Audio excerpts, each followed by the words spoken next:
VMX Show Season 4.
Hello everybody, welcome to the VMX Show. This is season 4, 3, something like that. It's season 3, episode 6. I'm just messing with you guys, and I've got a great show planned for you.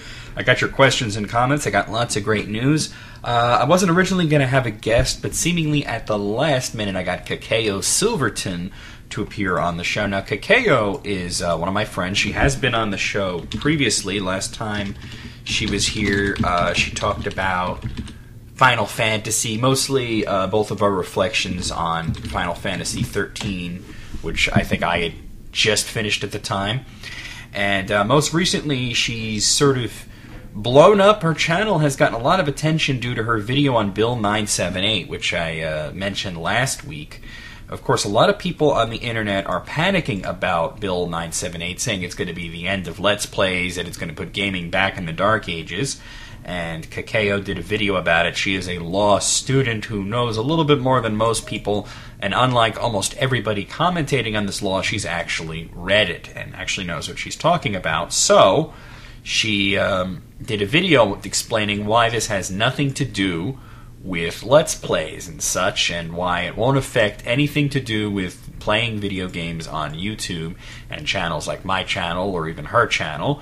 So I asked her to come on the show and talk about that in more detail and answer my questions, and she very kindly agreed to do that. So we'll have that coming up later in the show. Of course, we have news, and that's the show. So let's get to your questions and comments. Oh, I forgot to mention about her video.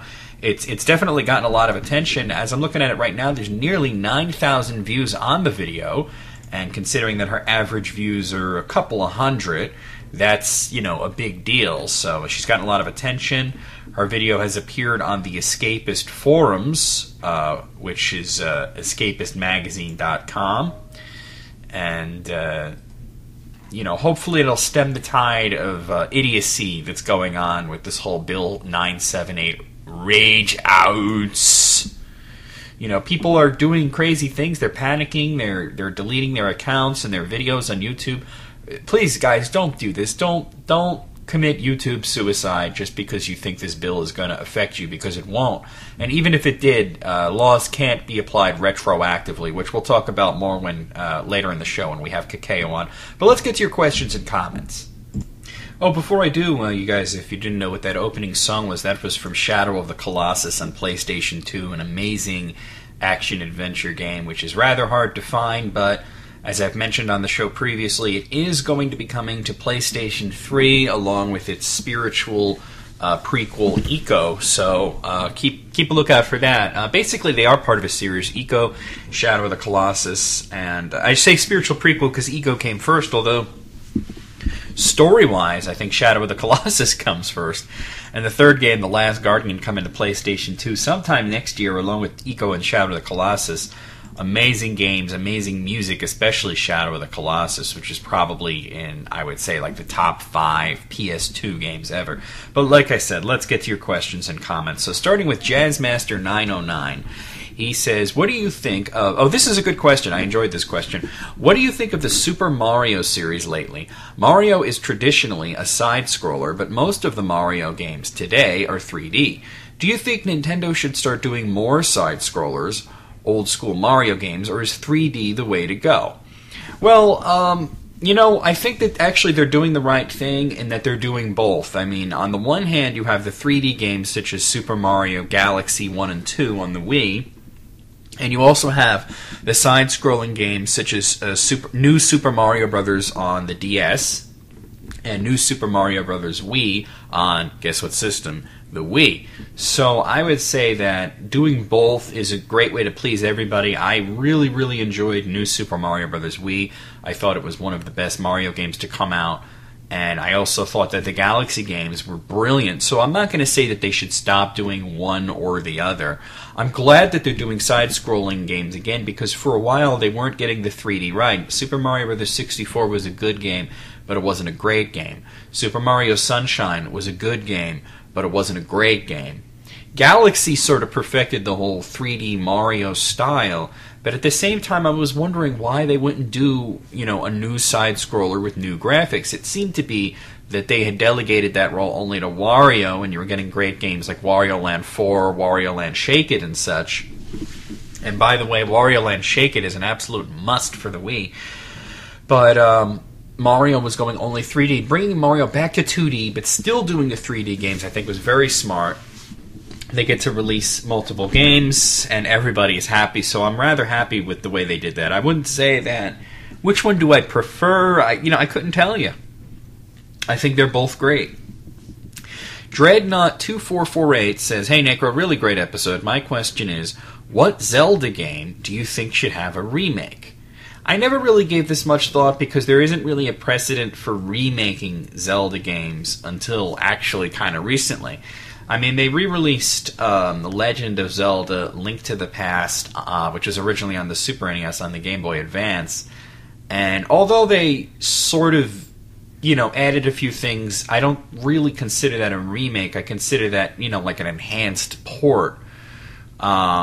Same thing goes for, well, I don't know. I think that Legend of Zelda: Ocarina of Time 3D and the 3DS kind of straddles the line, because at the one hand, it's pretty much an enhanced port. It's the exact same game with enhancements, although they definitely went out of their way to enhance the game more so by including not only 3D, but better graphics, more modes, and everything. I don't know if I'd consider it a remake. I consider it to be sort of a ultimate version of it, because it includes Master Quest and Boss Rush mode and all that. So I don't really know. I never really gave this much thought, but I thought about your question, and I have to say that I would like to see the original 2 NES games retouched with newer graphics. Doesn't have to be 3D graphics or anything. As a matter of fact, I think if they look sort of similar to Legend of Zelda 4 Swords Adventure on the GameCube, I think that would be beneficial to sort of retain that old-school flavor while still looking new. I would like to see those games revisited. And not just an enhanced port, but done from the ground up, maybe with some new gameplay mechanics. So there you have it. Moving on, Splashfire0x says, who do you like better, the Nostalgia Critic or the AVGN? AVGN, of course, referring to Angry Video Game Nerd. It's not even a contest. I like the AVGN. I like what he does. James Rolfe, who plays the AVGN, I watch all of his stuff. I go to his site every day, and I watch everything that he does that isn't the nerd as well. I don't know why people assume that I watch the Nostalgia Critic or that I like him. I never talk about him. I never reference him. But yet people always think I'm a fan of his. I'm not a fan of the Nostalgia Critic. And that's not to say I don't like him. I'm not like one of those haters or anything.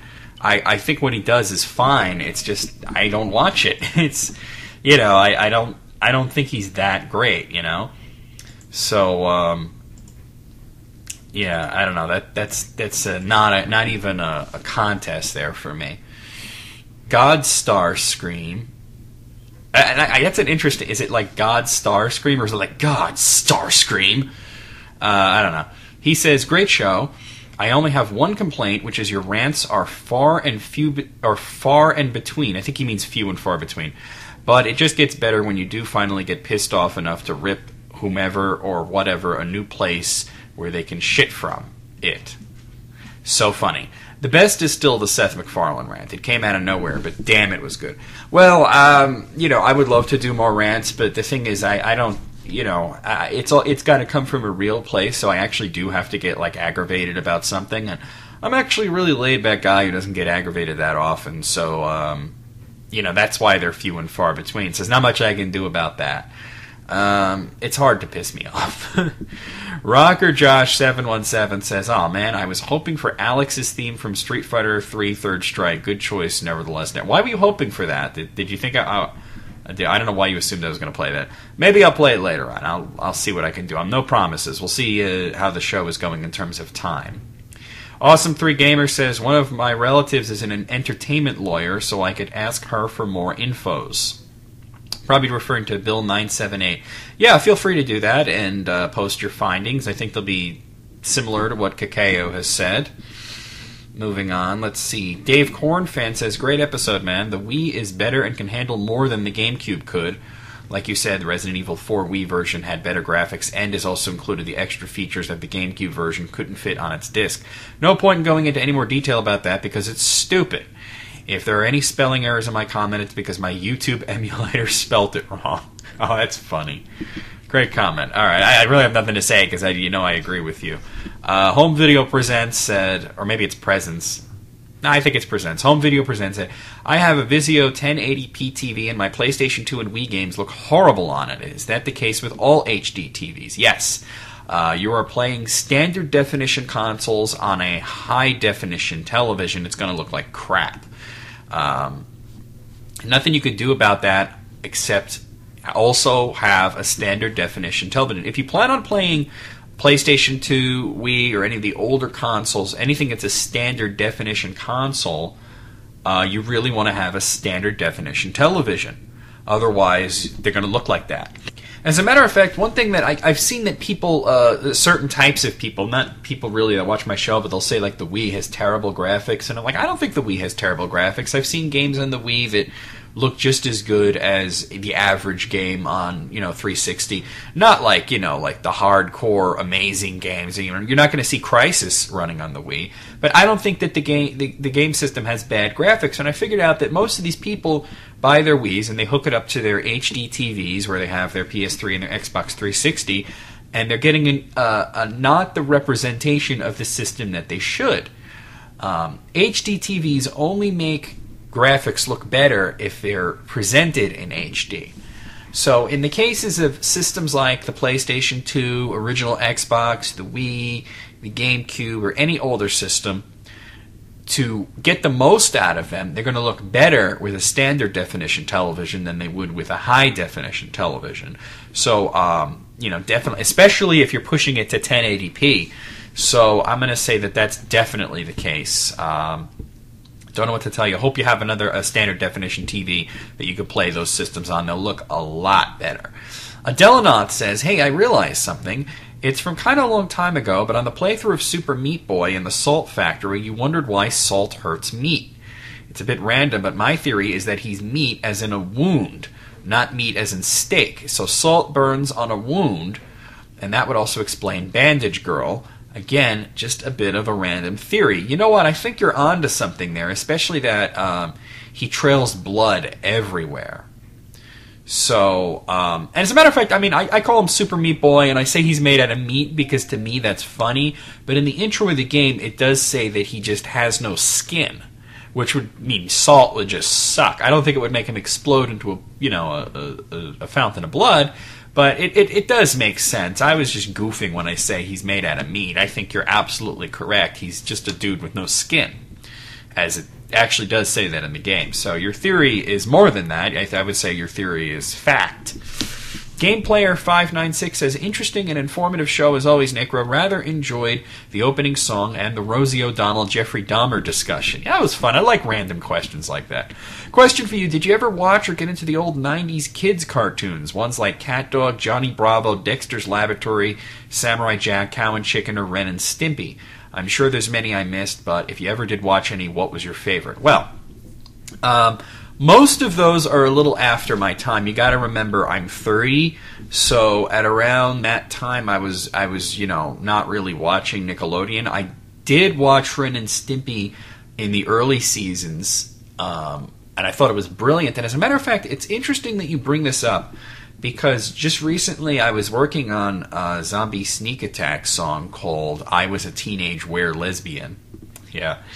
And I decided that I wanted it to be completely random, and I had kind of a Ren and Stimpy moment on my mind there, and it was the episode called Fake Dad, where Ren and Stimpy go to this company called Fake Dad, which is like kind of like Big Brother, where you adopt a kid for like a weekend or whatever, and you do stuff with them.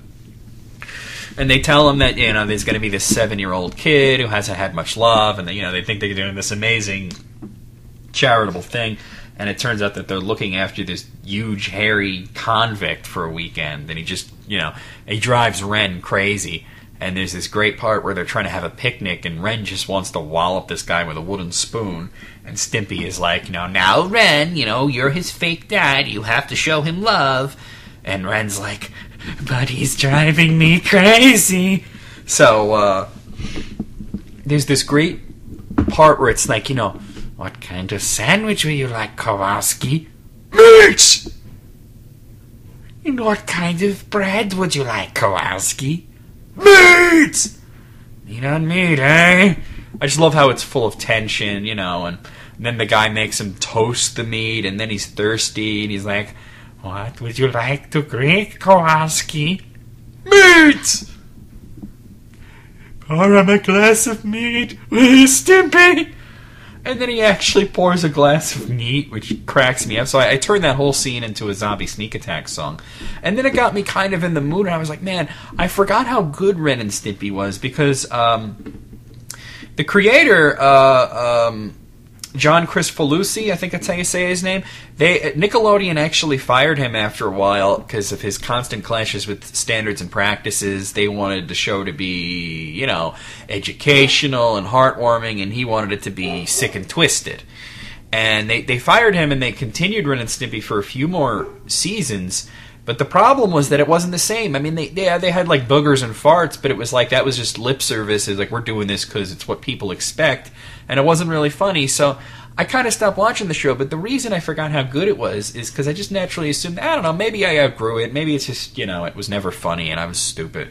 But then when I watched those old episodes, like the first 2 seasons, when the original creator was writing it and directing it, and I'm not talking about Adult Party cartoon later on where he took it over at the very end and it was on Spike TV and then it was just gay jokes. And I don't mean that the jokes are gay, I mean literally they were about gayness. The original episodes were fucking brilliant, and I've actually been watching them a lot recently. As a matter of fact, just before I sat down to record this show, I was watching the episode Man's Best Friend, which was actually aired on Adult Party Cartoon, but it was actually supposed to be in Season 1, and Nickelodeon absolutely refused to air it because it was too disturbing. So I've been cracking my ass up. So it's interesting that you mentioned those. As for those other shows, Dexter's Laboratory, Johnny Bravo, Cat Dog. I think I saw like 1 or 2 episodes of Cat Dog. I thought it was retarded. Samurai Jack, Cow and Chicken. Way after my time. I had pretty much stopped watching Nickelodeon by the time those came around. So that more than answers your question, I think. The Bad Blood X says, awesome poem. I think he's talking about Gentle Cock. I don't think I wrote that or nothing. That's like a real thing. Vidya Game says, I already left this comment on the Kirby episode of Clearing Confusion, but I want to post it here so I can hear what you think of it on the show. About Kirby being queer to kids at the time, it seems like it's even worse today.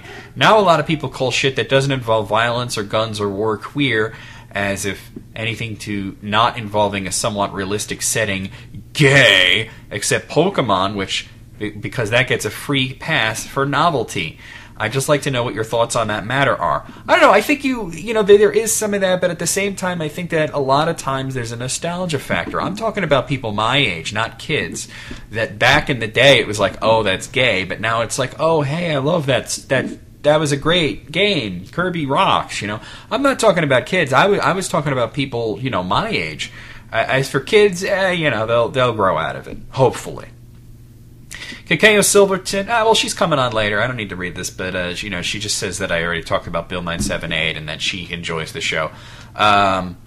Moving on here. Video Games also says, hell yeah, brother, to something that happened at 43 minutes and 56 seconds into my last show.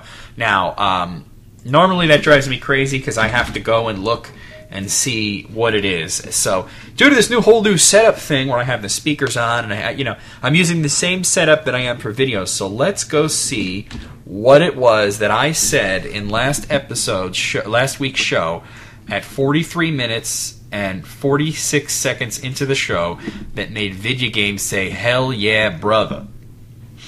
So let's go and look at that. Let's see. I got to find the show first of all, but it was only a week ago, so it shouldn't be hard. Okay, there's clear. Oh, there it is. VMX show season 4, episode 5. All right. We don't need to play from the beginning, and we're gonna skip to 43 minutes and we'll say 52 seconds. So it has a little build up. Let's see. And then she gave me because you can't erase your fucking save. What a fucking dick move, Capcom. I am disappointed. Yeah. Okay. All right, it was yelling about Resident Evil. I do have a news story about that coming up later in the show, so we'll talk about that in a little bit later. Cobra DVS says, "Hey Necro, great show.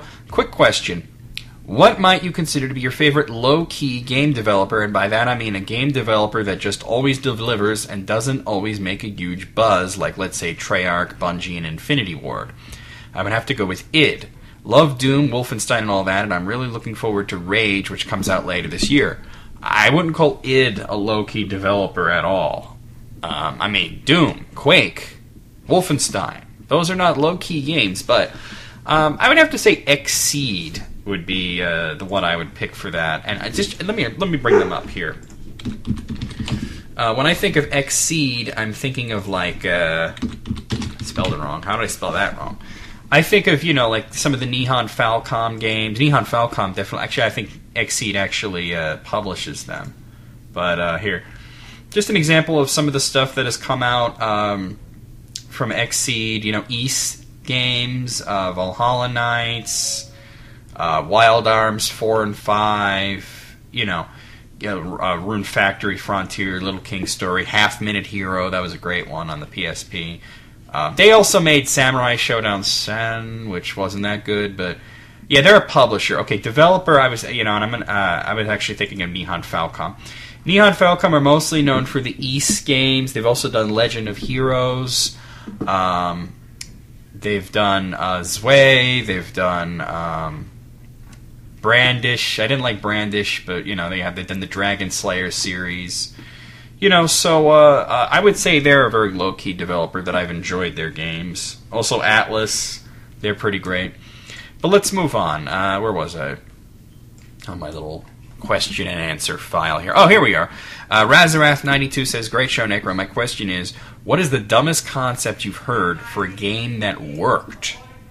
Oh, that's interesting that you mentioned that, because back when I did my Blogspot thing, which I fucking gave up on because I couldn't deal with always updating it all the time, I did a list of games like that are fucking weird concepts or dumb concepts that turn into games that actually worked. And oh man, I think that let me look it up right now and I'll tell you what number one was. This might take me a little bit to find though. You can hear me typing and everything. This is great. Okay. And I'll try and answer your question. And it wasn't always, bad concepts that I put on there that turned into good games. But it was weird concepts that turned into good games. So, here, let me... There's another reason why I stopped using Blogspot. It's slow as fuck. I mean, seriously. Hideously slow. So, alright, I'm going to go back to 2009, because that's when I did it. Let's see. Alright, let's see. Here's I have a list about, Sonic the Hedgehog sucking. Mostly pretty standard shit. This is killer shit, goddammit. Look at the dog's not around. It should be running away from me. God, you slow piece of ass, Blogspot. Oh, here it is. Weird concepts turned into great games. I have Wild Arms. Hey, let's do a Western RPG. Sonic originally was great, but when you think about it, it's a weird concept. Katamari Damacy is probably the best example. Fat Princess, Braid, Plants vs. Zombies. That's a fucking weird concept. Who came up with that? WarioWare, the entire series. Pikmin is an absolutely amazing game, but what a weird friggin' concept. Shadow of the Colossus, I was just talking about it. One of the greatest games released on PlayStation 2, and they're like, hey, let's do a game that's nothing but boss battles and traveling to them. Wario Land 2, a game where you can't die. Also, that applies to Wario Land 3. So there's a couple of answers to your questions. Mousefire777 says, goddamn, it's been a terrible year for localizations. Fire Emblem New Mystery of the Emblem, Ace Attorney Investigations 2, and now these 3 games. Of course, he's talking about Xenoblade, Pandora's Box, or whatever the hell it is, and The Last Story. I think it's Pandora's Tower. Hard to believe they're giving 2 of them a European release, and we have no plans of sending an NTSC version our way. Hopefully Project Rainfall and its supporters will pull through, as I'd like to try out The Last Story. Oh, well, I do have a news story about that coming up a little bit later, so that could be kind of a big deal, actually. So nobody really knows what's going on with that, but like I said, I do have a news story. Let me just bring it up here. Yeah, I do have an exciting news story regarding Project Rainfall that it's going to fall into like the rumor mill, but just keep listening and you'll hear that in a little bit. So let's move on here. MFanfiction says, Mother Series hate, sad face. Wah! Peyote says, thank you for the sane explanation of Bill S978. I analyzed it and just wanted your take on it. Yet again, you are smarter than 95% of the YouTube community. Thank you. Well, when it comes to law, Caco is definitely smarter than me, and she'll be on the show later to explain it even further. Usora says, M. Bison or Dictator versus Rugal, who and why, and not just who would win in a fight, but who's cooler in your opinion, who's more badass. As much as I love the Street Fighter series, I would say that Rugal is definitely the cooler of the two, and would kick the shit out of M. Bison. I mean, when you look at the Capcom versus SNK games, he's usually paired up with Akuma, not with M. Bison. They usually pair up Geese with M. Bison. Circulation 211 says, I wish they would make a port of GoldenEye 007 to the consoles, considering Rare did it for Perfect Dark, which is an exact port of N64 game with improved... What consoles? What are you talking about? Like, are you talking about 360? Because that's the only place you'd see it. Alright, moving on.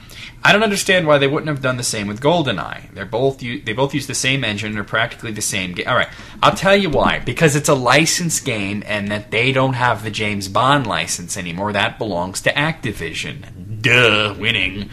Alright, moving on. Oh, God.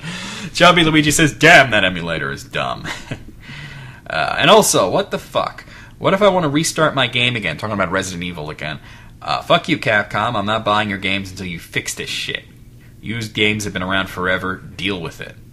Well, to be fair, used games are a drain on the industry. But at the same time, what they've done has gone too far. But I do have a news story, a follow-up on that, so we'll talk about that in a little bit. Circulation 211 also says, love the VMX show. Having it on the background makes working on my Doom WAD a lot less boring. Oh, you're nicking a Doom WAD. Hey, you know what? I'm a big Doom fan. When you're done, send it to me. I'll play it on the channel. I'm not going to play through the whole thing, but I'll give it a try. So, I'm a big Doom fan, and if it's a quality WAD, I definitely want to play it. There have been some really great WADs in the past few years, but they're kind of few and far between, Anyway, that's the news. Let's get... that's not the news. That was the questions and comments. Let's get to the news, but... you know what? Here, I'll play you some fucking Street Fighter 3. You guys want to hear it, right? Alright, so for some reason that guy thought I was going to play Street Fighter 3 Alex's theme. I don't know why he thought that, but I'll play it for him now so he's not disappointed anymore.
Okay, so let's start the news. There's your Street Fighter 3 song. Alright, so let's get this Operation Rainfall stuff right out of the way. Now, this is only a rumor, but somebody close to Nintendo and Operation Rainfall has come out to say that we may be getting these games after all. Here's an article as posted on oprainfall.blogspot.com. American localization of Xenoblade is complete. The last story is currently being translated to English for an American release, but there was no word on Pandora's Tower localization. This information was disclosed to Operation Rainfall today from a source within Nintendo who wishes to remain anonymous. There is currently no indication of when Nintendo of America plans to formally announce these titles. So, do you think it's true? We'll find out soon, I guess. But this Operation Rainfall, they're not stopping. They're not taking this at face value. They're continuing. The letter writing campaign is going on right now. I sent my letter, so hopefully that'll be successful. Oh, sorry about that. I have some... oh, wow. I have some Super Mario 3D news, of course referring to the 3DS game, which I believe is just called Super Mario 3D. They haven't shown any other title. According to Nintendo, we've seen the Tanuki suit in the trailer. They're saying that the iconic Tanuki suit will not be the only classic outfit that Mario will wear in this game. So, here's a quote from Yoshiaki Koizumi, who is the game's director, and he said this to Official Nintendo Magazine. I should point out that we don't necessarily decide on what number of famous Mario suits will appear in the game and proceed from there. We try to find interesting gameplay ideas and then try to settle on what we do in different places. but I can say that we will definitely have some more familiar suits than just the Tanuki suit. So that's news to my ears. I think that'll be really cool.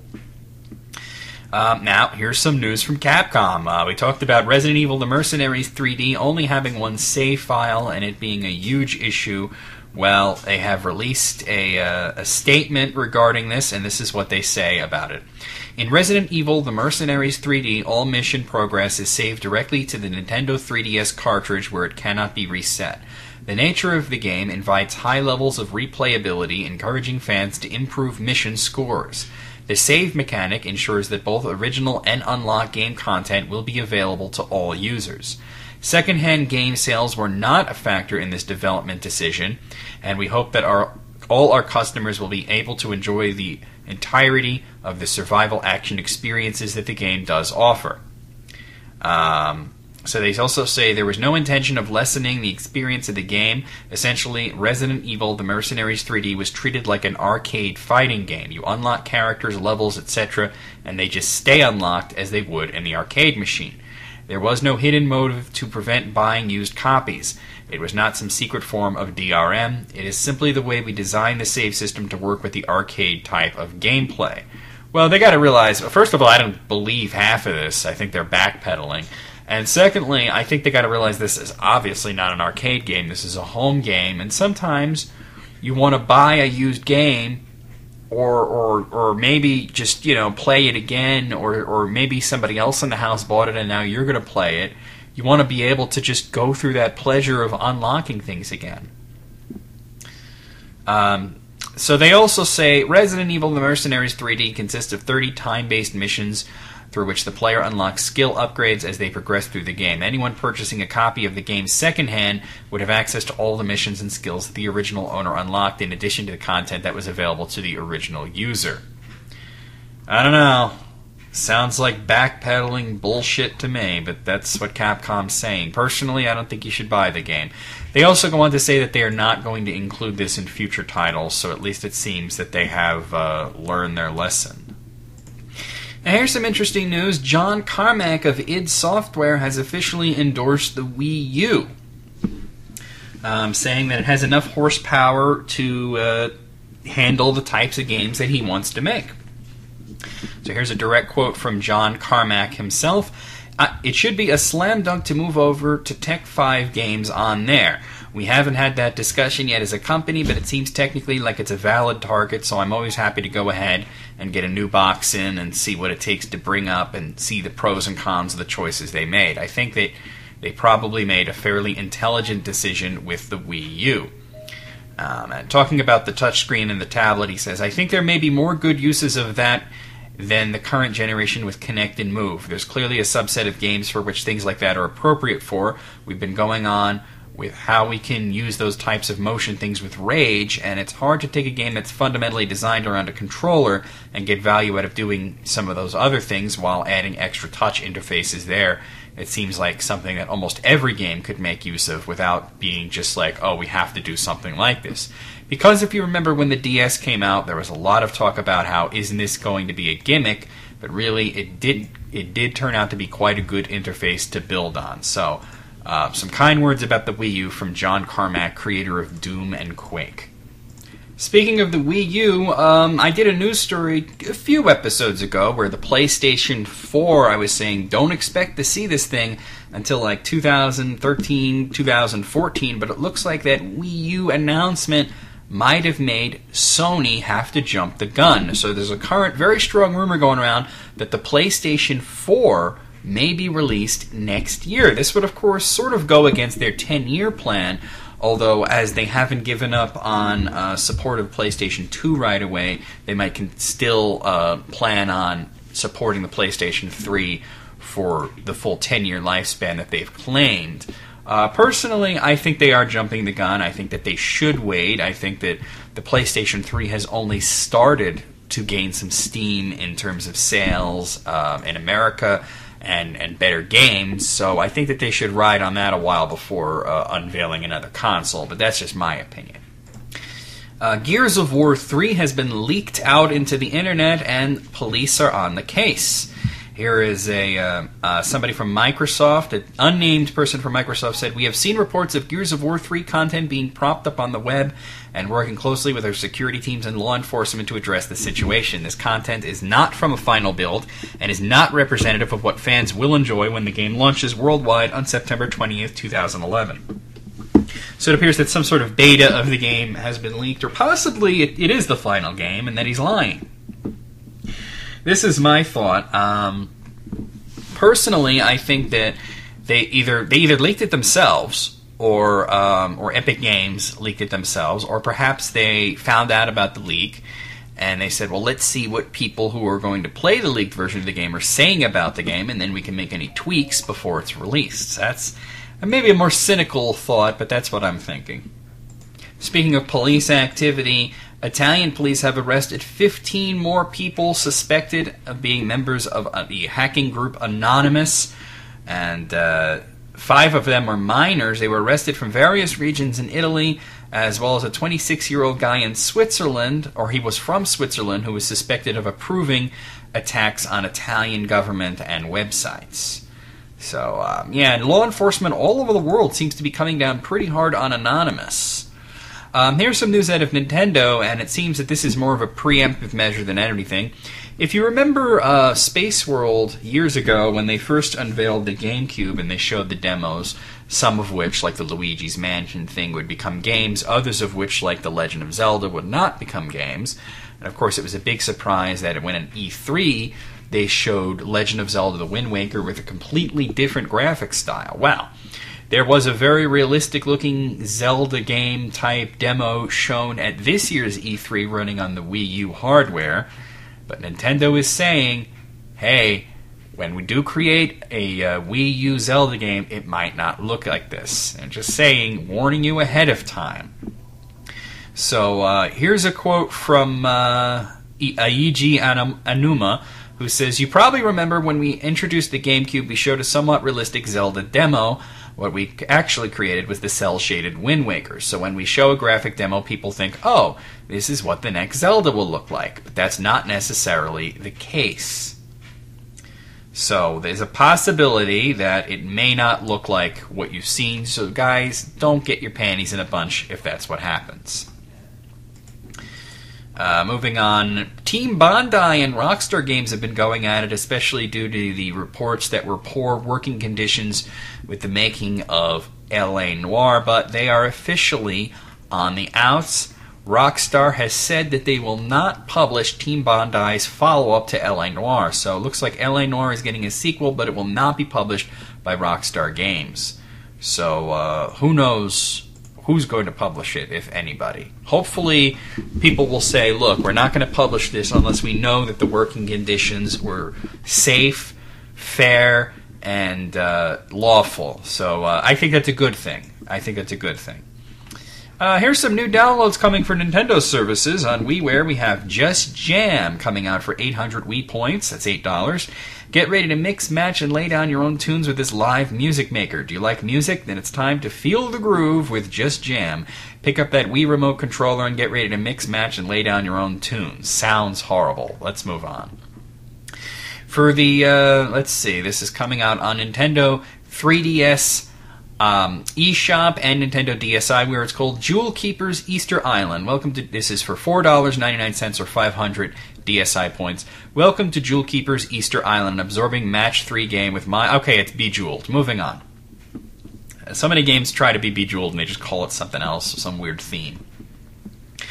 Also for Nintendo 3DS eShop and Nintendo 3DS DSi for 500 points or $4.99 is Makeup and Style. Become a makeup artist. Allow your creativity to run wild as a famous makeup artist with blah, blah, blah, blah, blah, blah, blah, blah, blah. That's just... I can't believe that's coming out. Moving on. Roller Angels coming out for the 3DS for $4.99 or DSi for 500 points. Dark days have befallen the town of Blissburg. Roller Angels is a side-scrolling platform game in which an alien race known as the Monodrones are stealing the town's precious colors. It's up to the Roller Angels to roll into action and restore color to their beloved town. I don't know about that one. Farm Frenzy for $5 or 500 points. Get a load of the country life in Farm Frenzy, a super fun arcade game that lets you show Old MacDonald how it's done. Slip into a pair of overalls and try your hand at running a... Okay, so basically it's Farmville from Facebook. Alright. Moving on, a couple of Game Boy games coming out for the Nintendo 3DS eShop Virtual Console. Fortified Zone for $3.99. To fight the enemies and destroy their base, teamwork is a must. Originally released in 1991, this popular action game allows two characters to be used alternately. Now making its debut on the Nintendo eShop, Fortified Zone brings 4 multi-room levels of heavy fire and explosions, as well as the Soundboy mode that lets you listen to the music tracks outside of the action. Enemy forces have created a gigantic fortress in a critical zone, and reports indicate that they are developing a powerful secret weapon. Alright, I've never heard of that game. We also have Kicks for $2.99. Twisting picks with clever tricks. That's the challenge of Kicks. Your objective is to claim as much of the screen as possible. However, Kicks will try to disrupt you at every turn by rotating, stretching, shortening, and changing directions. It's sneaky, it's snaky, it's an unpredictable energy fill. That was a kind of a fun puzzle game, and for $3 you can't really go wrong. Let's move on with more news. Bethesda and Arcane have unveiled their new IP, which is called Dishonored. It's a first-person stealth action game. What was this guy's name? Rafael Colantonio and Harvey Smith are the lead designers for Arx Fatalis and Deus Es, respectively. Rafael said, at Arcane, we have a passion for creating deep, immersive game experiences. To be able to finally share details of our project is both extremely exciting and satisfying. It will be on the cover of August's edition of Game Informer magazine, which will have coverage also on the website. It's the first project for Arcane since they've been bought by ZeniMax Media last year, and they also own Bethesda, so I assume it will be published by Bethesda. Another leak, I mentioned that Gears of War 3 had leaked. Apparently Deus Ex Human Revolution has leaked, and Square Enix is going to court about it. There is a lawsuit, Square Enix Limited versus Does 1-15. It seeks to hold 15 individuals liable for direct, contributory, and or vicarious copyright infringement, as well as unauthorized access of Valve servers, which the complaint claims is a protected computer under the Computer Fraud and Abuse Act. Square is also seeking actual or statutory damages in excess of $5,000, as well as reimbursement for the cost of the lawsuit, including attorney fees and expert witness costs. I don't know what kind of expert witnesses you bring, but hey, whatever. Good news for King of Fighters fans. King of Fighters 13 has been out in Japanese arcades for a while. No news as to whether or not it will come to America, but I can tell you that it is coming out for consoles. Atlus has confirmed a console release for King of Fighters 13 in Japan. It'll be coming to PlayStation 3 and Xbox 360. No news yet as to whether or not it will be coming to America. I assume that it might come to America. This is a direct sequel to King of Fighters 11, not counting King of Fighters 12, which was sort of a weird experimental thing. But there will be an exclusive character to the console version, Billy Kane from Fatal Fury, although more might be announced since this doesn't come out until October in Japan. As of now, here's a complete list of characters in King of Fighters 13. Andy Bogard, Ash Crimson, Athena Asamiya, Billy Kane, he's the console exclusive, Benimaru Nikieto, Chin Gensai, Clark Steele, Dual Lon, Elizabeth Blanchard, Goro Daimon, Yori Yagami, Joe Higashi, Kei, Kensu, Kim, King, Kula, Kyo Kusanagi, Leona Haidem, Mai Shiranui, Mature, Maxima, Raiden, Ralph Jones, Robert Garcia, Ryo Sakazaki, Shen Wu, Kensu, Terry, Yuri, and the boss characters being Saiki and Evil Ash, also known as Blood Spiraling into Insanity Ash. Love that name. Blood Spiraling into Insanity Ash. Here's a little bit of news about Call of Duty Modern Warfare 3. Apparently there will be a mode to assist gamers who are colorblind. 8% of men and 0.5% of women are colorblind to a certain degree. And they will be catered to in Modern Warfare 3, which will have some sort of mode that will help to differentiate enemies from friendlies. Of course, there's always the shoot everybody who doesn't speak English mode, but you know, it's nice that they're thinking of the colorblind people. Some news from Team Meat, or rather from a former member of Team Meat, Edmund McKellen. Oh, actually, he's still in Team Meat. He's one half of Team Meat. They created Super Meat Boy. He's been working on a secret undertaking on his own called The Binding of Isaac, which has nothing to do with Team Meat's next feature-length project. He's working also with Floridan Himsey, who has created Coil, Trickinid, and C-Word, and the music is by Danny Baranowski, who has done Cannibalt, Super Meat Boy, and Cave Story 3D. He says release dates, platforms, we'll find out in about a month. He says it's a play on his favorite game of all time, and that it is a roguelike, meaning a dungeon crawler. We'll see what happens with that. I enjoyed Super Meat Boy immensely, so I trust that this guy will come up with something pretty decent. So, here we go. Let's see. Mad Catz, you know them as makers of controllers and peripherals, and they have been sort of dabbling in game development. Warwing's Hellcats is a game that they've developed. Well, I can tell you that they are now moving into the realm of game publishing. They will be publishing video games, and they will be doing this exclusively for the Xbox 360.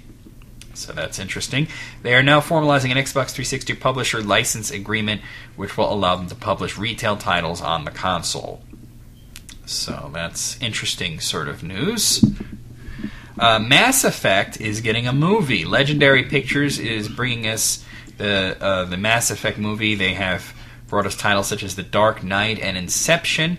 They will be revealing information for the Mass Effect movie at Comic-Con in San Diego this year. That's happening not too long from now. Got another 12 days, July 22nd. BioWare's Casey Hudson will be their project manager for Mass Effect 2, and screenwriter Mark Protosevich. And he has also worked on other movies such as Thor and I Am Legend. So we'll find out more about what's happening there. There's also an anime film coming from Funimation that was announced in April. This is completely separate from that, so don't get the two confused. This is going to be a live action thing. There's recently been another teaser trailer for Street Fighter X Tekken, or Street Fighter Cross Tekken, depending on whether or not you want to say it as X or Cross, I guess. And they're stealthily revealing two new characters. They have not said exactly who these two characters are, but I'll tell you, they look suspiciously like DJ and Eddie.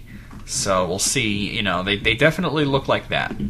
Good news for fans of Limbo, which was a indie game on the on the Xbox 360. It is coming to PSN and Steam. I think I mentioned that in the last episode. Well, I can tell you that it's coming sooner rather than later. It's July 19th. It will come to PlayStation Network, and July 20th it will come to Steam for the US and Europe. Oh, I'm sorry, no, actually, July 19th it'll be coming to both of them in the US, and the 20th is the European release date.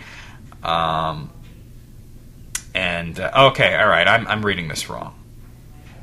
There will be also worldwide released August 2nd. This is a very confusing article, so I'm just going to move on here. Apparently, there'll also be some sort of little extra secret in Limbo. Who knows what that means? Well, that's it for the news. Really, yeah, that's it. So I'm going to bring Caco in here, and we'll talk about Bill 978, hopefully for the last time. I'll probably do a follow-up when it passes, if it passes, or if it's defeated, I'll talk about that. But for now, I think everything that we've said in the interview is really the final word on it, so let's get Caco in here.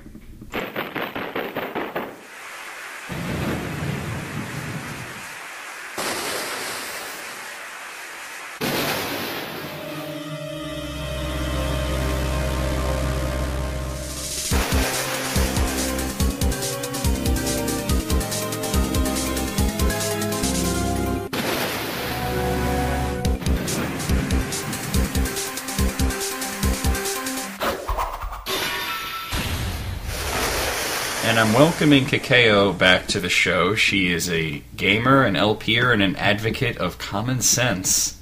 Well, thank you for having me on the show, Necro. Yes. Now,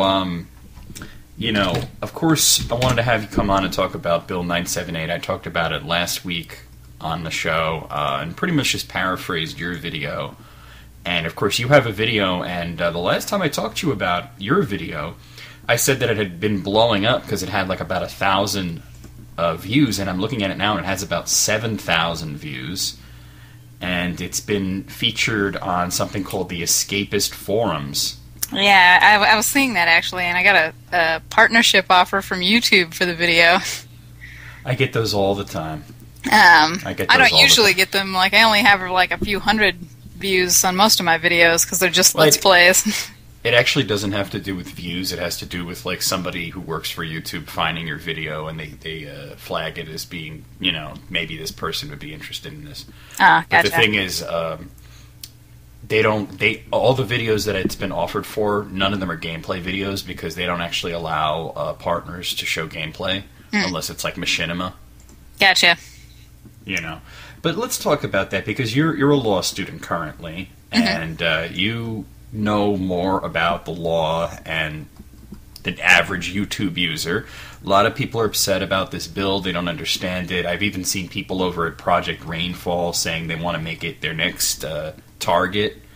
So could you, in the people's language, give a brief outline of what it really means to gamers? Well, funny story. I heard about this because people on YouTube messaged me and were like, hey, this bill is going to be passed and it means the end of your show, like your channel will be taken down. I've gotten that too. Yeah, and just being a law student, I knew right then and there that somebody didn't know what was going on because nobody makes a bill that would affect like a random fool's YouTube user account. Like, I was like, I don't think they're going to pass a bill in Congress for this, but let's look. And it doesn't seem like something that would be true, does it? No, well, that's what I thought. Like, I was like, when I heard about this, I think of, like, you see on Facebook now, people have been posting this thing that they think Facebook's going to start charging them, but they'll be able to keep their free account if they just post this thing and have everybody repost it. And I'm like, how do you fall for this chain letter shit? I don't know, but so I just typed this into Google, and apparently a lot of people have written about it already, even though this is a pretty new thing. Only everybody's paraphrasing it, like they're saying, like the thing that I got angry about was they were posting these things that said if you have 10 copyrighted works up or something like that, it's a felony, you'll go to jail and you'll get fined. And so I went to the bill itself and read it, and the first thing it says on the bill, and again I knew that nobody had read, it said that it's an amendment to Title 18. And I was like, oh, okay, so... Sure, yeah. And you mentioned that a lot of people have been freaking out and writing about it, and I actually, before I even saw your video, I was looking for information for the same reason as you, because I wanted to be well informed, but I had a real hard time finding any information about it online because just typing it into Google brings up a million rants and opinion pieces and articles and activists and all that kind of shit. Well, actually on the video that I posted, I gave a direct link to the Congress thing because Congress posts all of their bills and you can read them straight from there. So I put a link there for everybody to read it themselves and not get bogged down by Google search. Anyway, I read it myself, and the very first freaking sentence it says it's an amendment to Title 18, and I'm like, wow, if I'm even going to understand this at all, I need to know what Title 18 is about. And so I go there, and one of the first things Title 18 says is that you can get in trouble for posting 10 copyrighted works. You can go to jail and get fined and all this kind of stuff. And I'm like, oh, so that's already a law. Apparently nobody knows what they're talking about. Like, I was like, oh, this is epic fail. Okay, that's what I got angry, actually, because at first I was just PMing people back, and I was like, look, that part's already a law. It's just an amendment. They just want to expand the scope of what Title 18 covers. And there's really nothing unreasonable about this bill. No, absolutely nothing unreasonable. But then everybody was like, oh my god, it still affects Let's Plays. Or I kept getting crazy questions all the time. People are like, oh my goodness, well, does that affect, what if I film myself, in a video game in the background? Am I going to get in trouble for that? And I'm like, what the fuck are you talking about? Let me ask you a question about the copyright law, because it seems to me that this refers to streaming copyrighted works. And I don't think you can stream a video game. Anything that you do with a video game is going to be derivative work, because it seems to me that streaming the video game would literally mean, maybe if you put Legend of Zelda on your website as a flash game, but playing it, that's not streaming the video game. That's streaming footage of you playing it. So there's no possible way that this could apply to video games, is there? Well, two things. One, when I made that video, I specifically told people that it excludes derivative works, like derivative works are protected in copyright law. Not only that, works that get too close to the original work, because you can argue where derivative starts and where it, ends and all that. There's also the fair use clause, which I think a lot of people are familiar with if they've ever done Let's Plays, which is a complete defense against people that try and sue you for copyright infringement. But it's very vague. Like, law is always vague. It's to avoid having to make specific laws for every specific thing that ever comes into existence. Because just do you think that this bill is maybe too vague? No, it's just a right amount of vagueness to apply in certain areas, but then in not. Okay. And that whole playing a video game and then filming it, and some people are asking me, does it need commentary to be derivative? Does it not need commentary to be derivative? I don't think it is, but let's get your expert opinion. See, here's where it comes down to. It's just a matter of interpretation and how much some company wants to come after you, because they can interpret it that the video game can't be played, like it can only be played a certain way. Let's say Final Fantasy XIV. Everybody complained that it was very linear. Well, a game company could come in and say, well, you can only play it down this linear aisle, so no matter who's playing it, it's always the same. And therefore it can't be derivative. But someone else could argue and say, well, no, I ran in circles 45 times and nobody else did that, and it's funny. Well, I don't think any video game developer would put themselves in a position where they would openly admit that their game can only be played one way. Well, maybe, but here's another thing that I got angry about. Video game companies aren't going to lodge complaints against you, random-ass YouTube users, because there's no money in it. Like, they will spend a crap ton of money going to court, and you, who don't most likely have no money whatsoever, can't pay them anything, so... Yeah, exactly. They're not even going to try to go through litigation to try and get you for that. They really want to... And really, why would they want to, is I happen to know people in the industry, they think that Let's Plays are a great thing, because it's like, hey, they're doing our advertising job for us. That's true. They really want to get people that are basically stealing money off of their product. I mean, that's what people want, is to stop people from pirating movies and then streaming them on the internet so everyone sees them and then they don't get their money. Like, that's really the goal of the whole copyright. And that's the crux of the argument that I was making, is that this law was intended to apply to movies, music, things like that. I don't think they were even thinking video games when they drafted this law. Well, like I said, they keep it vague so that they can encompass a bunch of things, and they said like electronic medias and other things like that, specifically to just in case maybe in the future somebody finds a way. You know what I'm saying? Like, yeah, exactly. Right now there probably isn't a way, but maybe in the future they find a way to do it. This law still protects them then. Like, they don't have to keep going through and making laws like thou shalt not make Let's Plays. Like, they don't want to do things like that. They just want to make it kind of all spread out so that it can apply in certain areas and not when it doesn't need to. Exactly. And, I mean, as for what constitutes a public performance of a copyrighted work, in your opinion, does playing a game online, does that qualify as that? Well, a public performance would just be any place that somebody reasonably expects the public to gather. And if you consider the internet a place where you would reasonably expect people to gather, then yeah, it's a public forum, and that could be a public performance. But is it a performance of a copyrighted work, though? Oh, like playing a video game or watching a movie? Because playing a video game. Oh. Yeah, watching a movie definitely is. Yeah, well, see... I think we could agree fully on that. I kind of agree with you that I don't think you can ever stream a video game because someone always has to be playing it. And even if a game really is linear, they still play it a certain way, okay? Yeah, exactly. Like, you might suck at it. Yeah, you might, like, a dude who's playing Super Mario 3 can play it in 11 minutes, and that's fucking entertaining. But then some random 6-year-old who plays it and dies every single time on the first level at the first hole, you're like, I don't want to fucking watch this. Like, this is boring. Well, that might be entertaining for a few minutes. Yeah, but there's a big difference there. Like, I watch speedruns of video games because that's entertaining. But some people do Let's Plays, and I'm watching it, and I'm like, wow, this isn't entertaining at all. Turning it off right now. Like... Well, yeah, it all depends on the person's style, of course. But that's what I'm saying. Like, it really does come down to you're watching it because the specific person is doing it, not because of the game. Otherwise, you would do it. Exactly. you could just play it.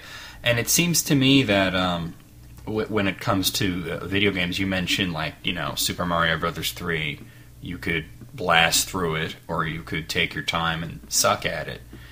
It seems to me that they're never really going to care about that in copyright law, because it's like the whole point of the fair use clause, to me, it seems that it's saying protecting people from being harassed by companies when they're doing something that doesn't, what's the word I'm looking for here?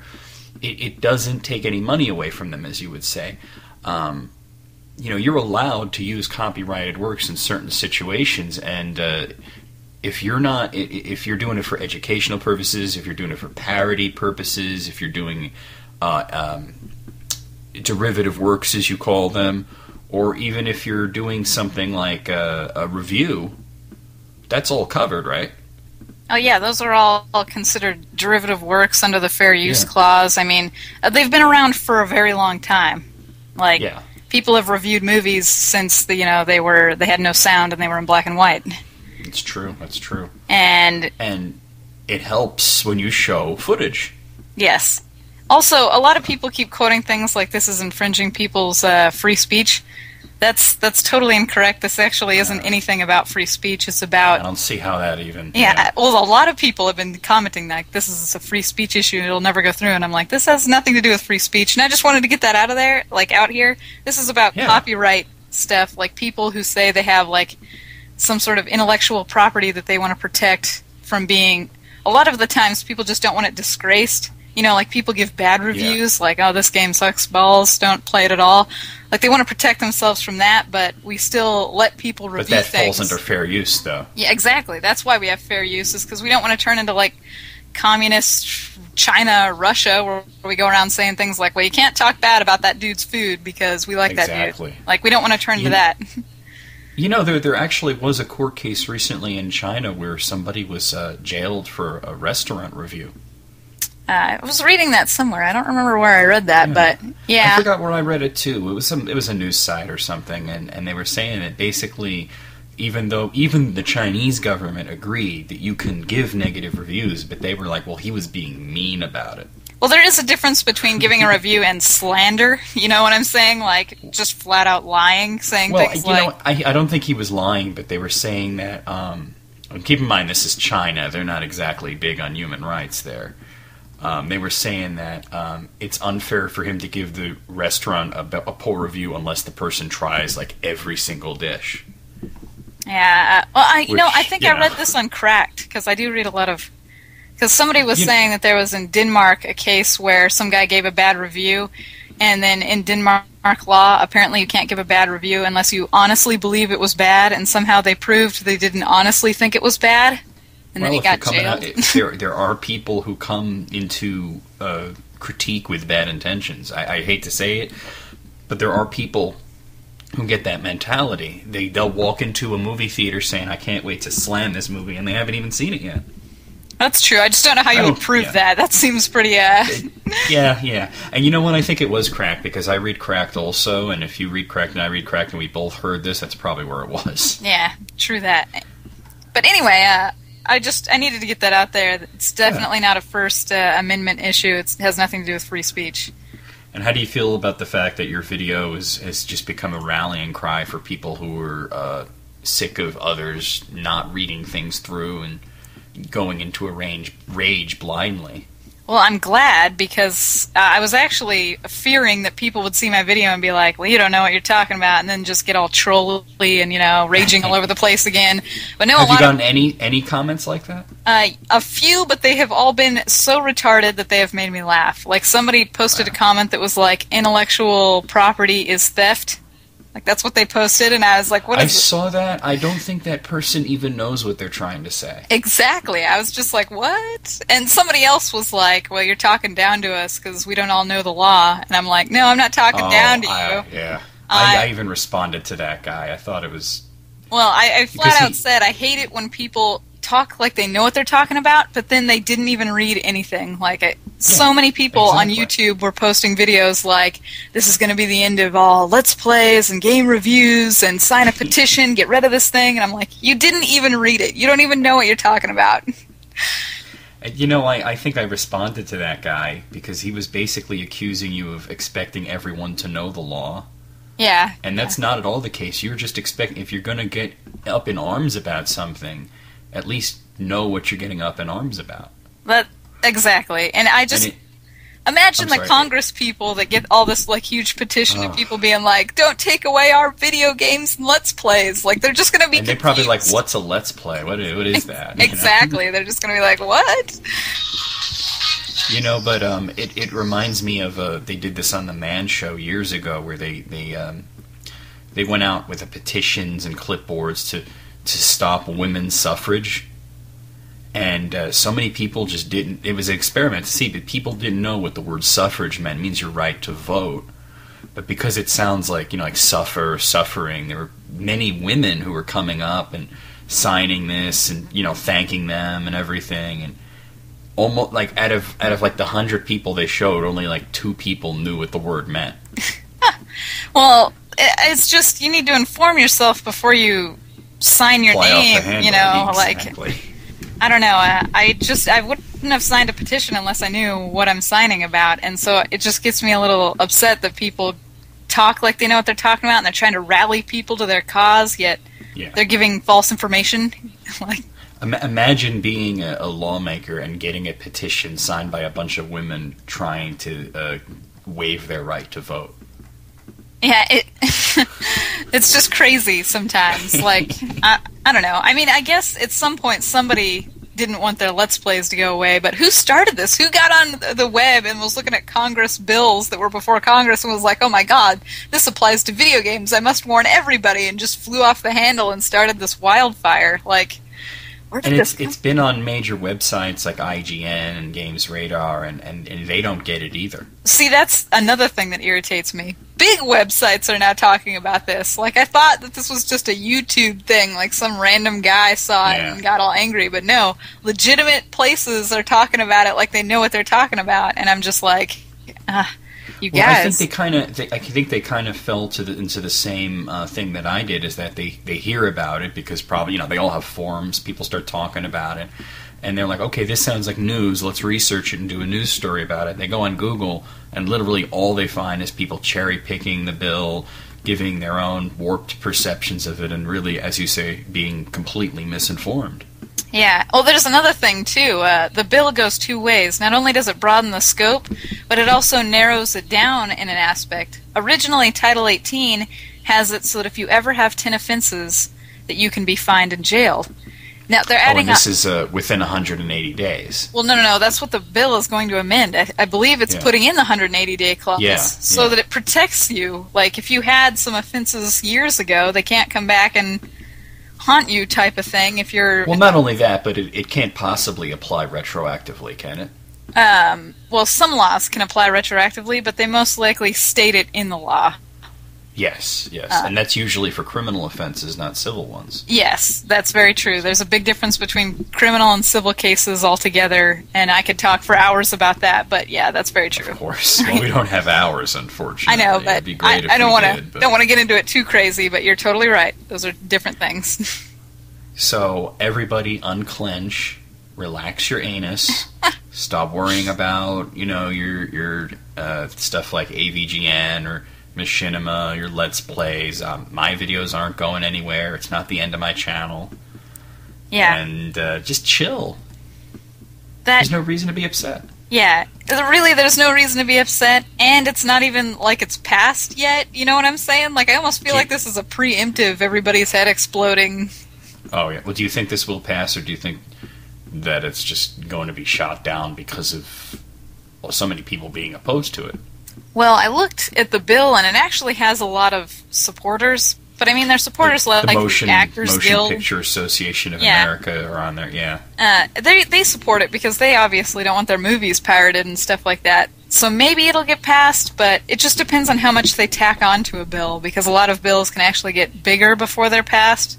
Like people can keep the riders, yeah. They can keep adding things to it or revising it, or they could go in and talk about some stuff, and it's a long process. Like, I'm surprised people saw it so early. Like, it's only been this isn't even out of committee yet. Yeah, exactly. Like, it hasn't even been signed by anybody yet. Everybody is freaking out, and I was like, man, you guys saw this in a really early stage. Somebody was reading, like, the Congress postings. Yeah, well, there you go. And somebody happened to be a video game fan and completely took things the wrong way.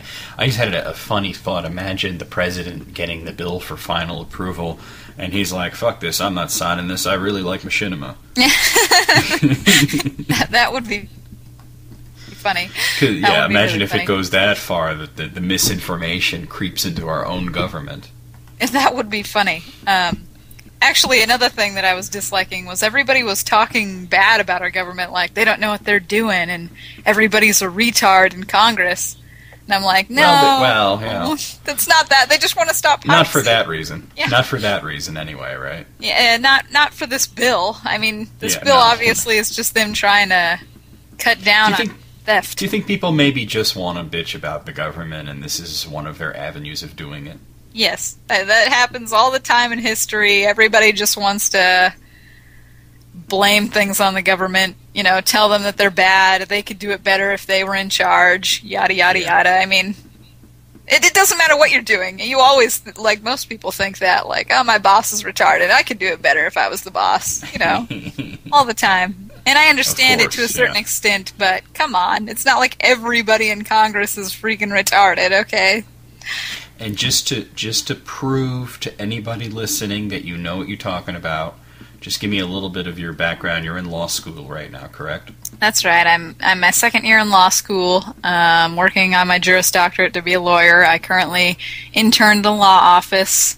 I follow around lawyers all the time, and judges actually, like judges become congressmen in the Senate and all that. Judges are really intelligent people. Like, I strive one day to be a judge, okay, because they're some of the coolest, most intelligent people under the sun. And what is your specialty of law going to be?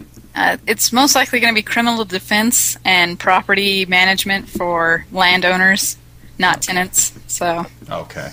Hey, so there you go. Yeah. So we have somebody who knows what she's talking about, has done the research, has looked into things, and given her expert assessment of it, and it's bullshit, so calm down, everyone. Exactly. Anything else you want to say before we go? No, that's basically it, that this bill really doesn't do what you think it does. And what it does do is pretty good. Yeah. Well, as long as you're not a crazy pirating thief, you know. Well, I think everybody does that, but I think everybody also understands that there's, you know, it's got to stop. I meant like eventually. The people that make a living off of, you know, stealing money or stealing movies, songs, and things like that. I hope you can't actually make a living off of that, because that's just sad. Well, apparently some people do, so, you know. Apparently. I'm just saying, it's more targeted towards them. Of course. Well, thank you very much for coming along. All right, yeah, thanks for having me.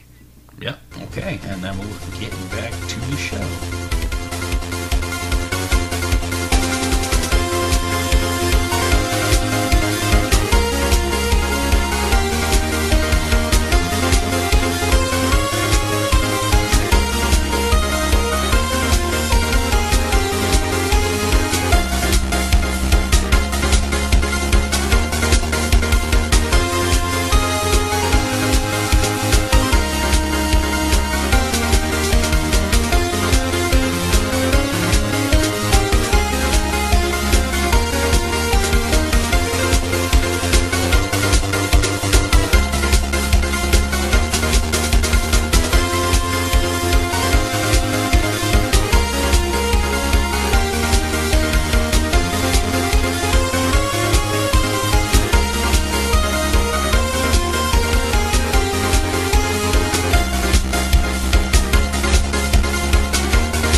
I swear, guys, I didn't intend for the show to be this long. It's supposed to be about an hour, but it seems every episode this season.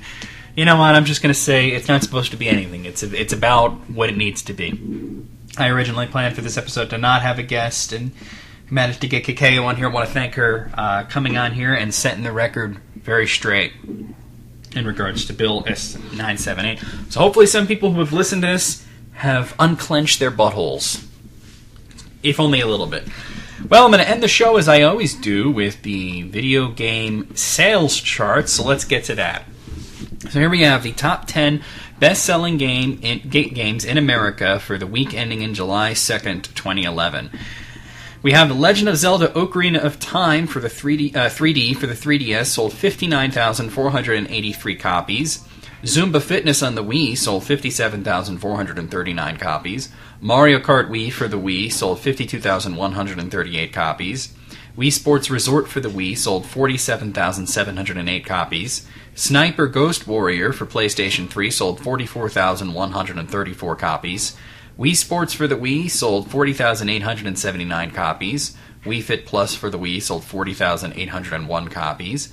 Just Dance 2 for the Wii sold 37,454 copies. Pokemon Black and White versions for the DS sold 35,617 copies. And Kinect Adventures for the Xbox 360 sold 33,607 copies. Here are the Japanese charts, and looking at this, it seems the gaming industry in Japan finally bouncing back from the tsunami with higher sales figures this week. Tales of the Abyss for the 3DS sold 71,393 copies. Super Street Fighter 4 Arcade Edition for PlayStation 3 sold 53,886 copies. To Heart 2 Dungeon Travelers for PlayStation Portable sold 37,268 copies. GoldenEye 007 for the Wii making a comeback for 36,660 copies. Danball Senki for PlayStation Portable selling 24,937 copies. Zelda no Densetsu Toki no Ocarina 3D, I think you know what that is. That's on the 3DS for 24,448 copies. Steins Gate on PlayStation Portable sold 21,631 copies. Masahiro Iro Symphony Mutsi no Hana for PlayStation Portable sold 21,519 copies. Mereru Atelier Alchemist of Arlen 3, 20,143 copies. That's on PlayStation 3. And Gundam Memories Tataki no Kyoku for PlayStation Portable sold 14,445 copies. In Europe, Zumba Fitness on the Wii sold 69,001 copies. Pokemon Black and White versions for DS sold 50,719 copies. Wii Sports Resort on the Wii sold 37,648 copies. Wii Sports Resort on the Wii sold 36,051 copies. Mario Kart Wii on the Wii sold 34,673 copies. The Legend of Zelda Ocarina of Time 3D on the 3DS sold 26,040 copies. Wii Fit Plus on the Wii sold 20,721 copies. Infamous 2 on PlayStation 3 sold 20,002 copies. L.A. Noire on PlayStation 3 sold 19,961 copies. And Virtua Tennis 4 on PlayStation 3 sold 17,197 copies. So worldwide, the top 10 best-selling games for the week were Zumba Fitness on the Wii, Legend of Zelda Ocarina of Time 3D on the 3DS, Pokemon Black and White on DS, Wii Sports Resort, Mario Kart Wii, Wii Sports, Tales of the Abyss on 3DS, Wii Fit Plus, Super Street Fighter 4 Arcade Edition for PlayStation 3, and Sniper Ghost Warrior for PlayStation 3. For hardware charts in America, the top-selling console was the Wii with 75,354 systems sold. The Xbox 360 sold 66,160 units. The PlayStation 3 moved 54,829 units. The DS, 43,748 units. The 3DS, 32,516 units. And the PSP, 18,057 units. In Japan, the top-selling system was the 3DS with 30,006 units sold. PSP sold 28,190 units. PlayStation 3 sold 25,978 units. The Wii sold 12,248 units. The DS sold 8,369 units. And the Xbox 360 sold 2,143 units. In Europe, the top-selling console was the Wii. 61,322 units sold. After that, the PlayStation 3, 52,062 units. The DS, 35,695 units. The Xbox 360, 32,564 units. The PlayStation Portable, 29,339 units. And the 3DS, 26,581 units. So worldwide, overall, top-selling consoles, the Wii, then PlayStation 3, Xbox 360, 3DS, DS, and PSP. So that's the show for this week. Hope you enjoyed it. We'll see you next week. Hopefully we'll have a guest. We'll have your questions and comments, so leave them on this video. PM them, IM them, whatever you want. Get it to me. And we'll have the news and everything that's fit to talk about next week on the VMX show. Nick VMX, out.